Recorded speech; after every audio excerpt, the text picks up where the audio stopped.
I was at a local community expo a few years back, and it was just me, my table, and a sign that said Death Doula. And I expected people to come up and ask questions about services, maybe grab a brochure of what is a death doula that I had there. But what happened next instead got me real curious about where we are as a community. One after another, people kept walking up, and they would tell me their death stories, or they would look at me like the Grim Reaper. But it wasn't just like surface level mentions. They told me about their mom who died last fall.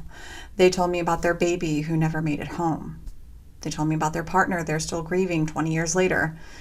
And what I realized standing there, barely able to take a sip of water between everyone's stories, is that people need to talk about death and grief. They just don't know who to talk to or who is safe to talk to about it. And I remember going home really tired that night, not emotionally drained, but wide-eyed to what was missing. And because if it's just showing up with a certain calm presence and willingness to listen, was it that impactful? That was like the biggest question on my heart that night. And then it hit me that this work really matters. It was in that moment, after all the trainings I did, after all the preparations I did, I realized that this work really matters. And so today I want to answer another question that came through from someone named Melissa, who watched one of my videos called Why We Need More Death Doulas Like You Right Now. And so she writes, "Hey, I've been doing tons of research and I've watched some of your videos. Thank you for taking the time to make these. What else can you share about this? Anything is fabulous. I was thinking of pursuing nursing, but thinking that this is more me. Blessings, Melissa." So Melissa, thank you. This is the perfect question to ask. So let's talk about 3 more reasons why the world needs more death doulas right now. And then I'll walk you through the differences between nursing and doula work. So let's go.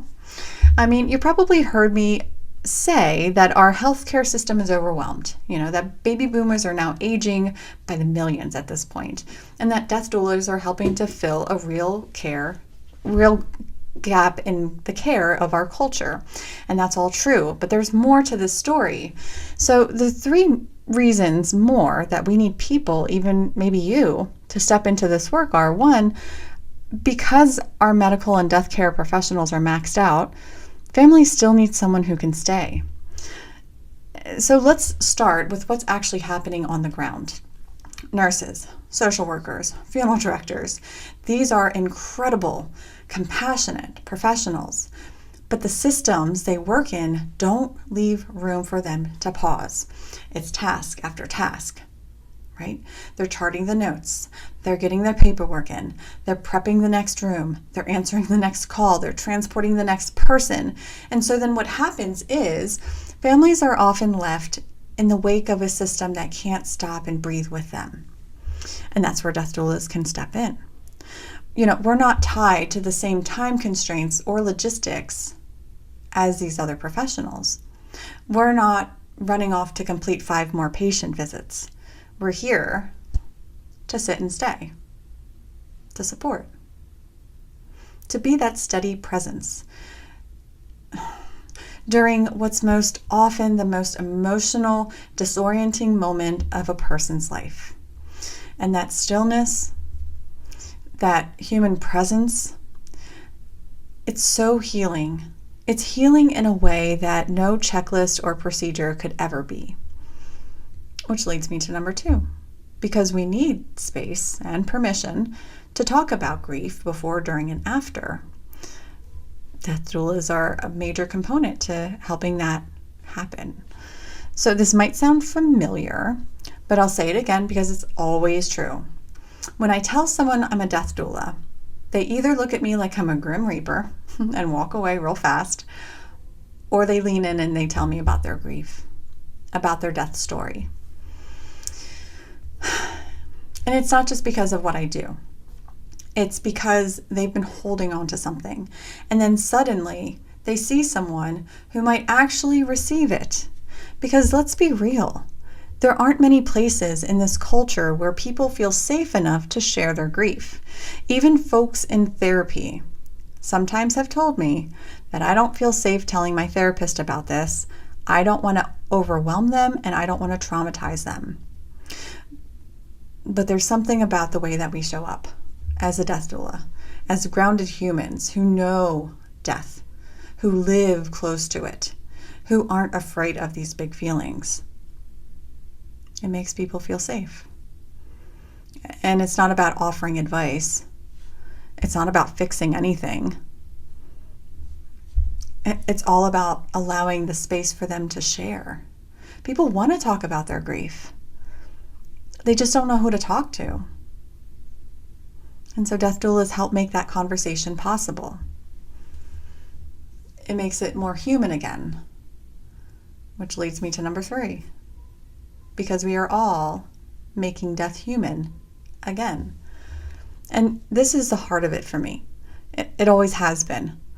Death has become so medicalized, so sterile, so distant, so sanitized. I mean, we focus on prolonging life, chasing youth, fighting to the end. That when death actually comes,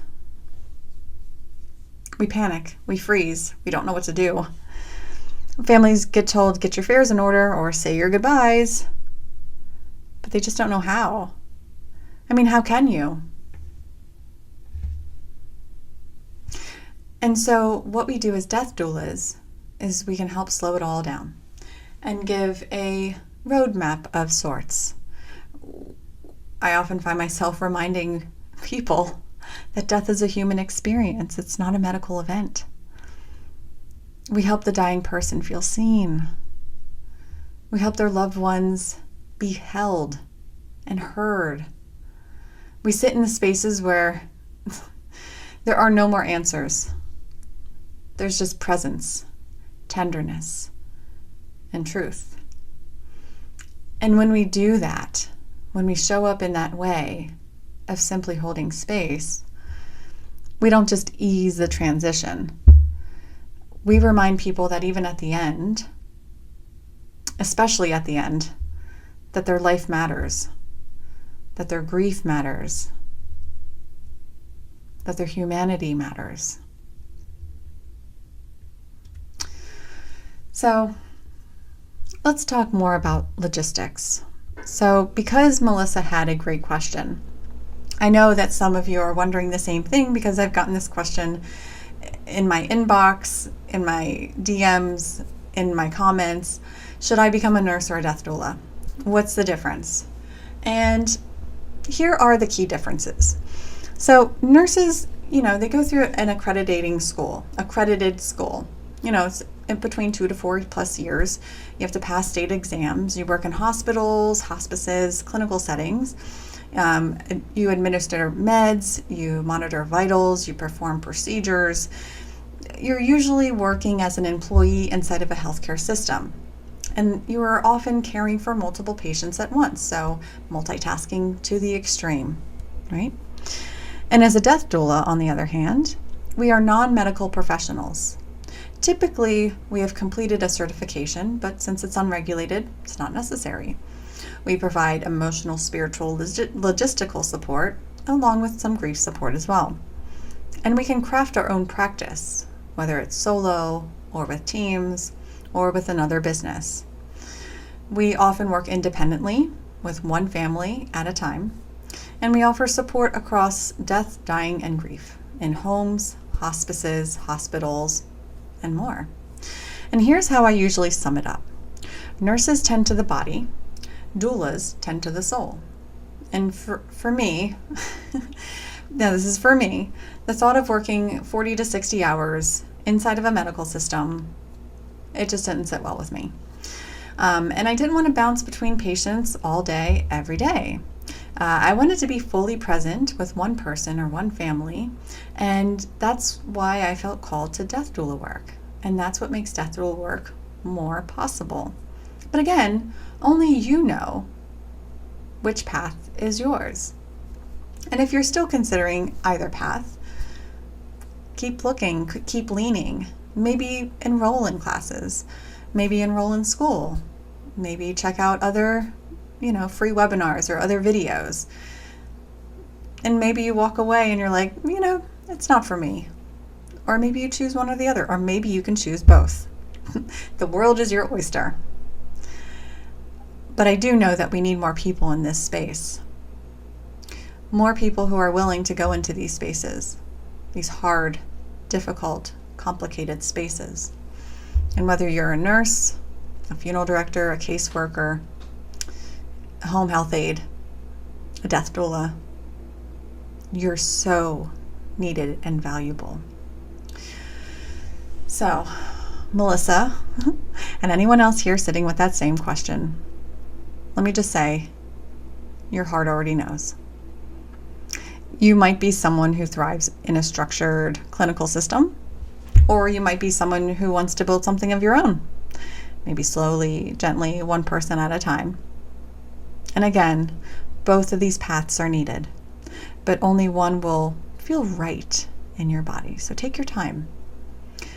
Take time to listen inward. And know that whatever direction that you go, this curiosity and this compassion that you're feeling, that's where it's at.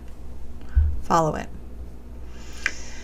So, if you are thinking about becoming a death doula and you want support along the way, I'm here to help.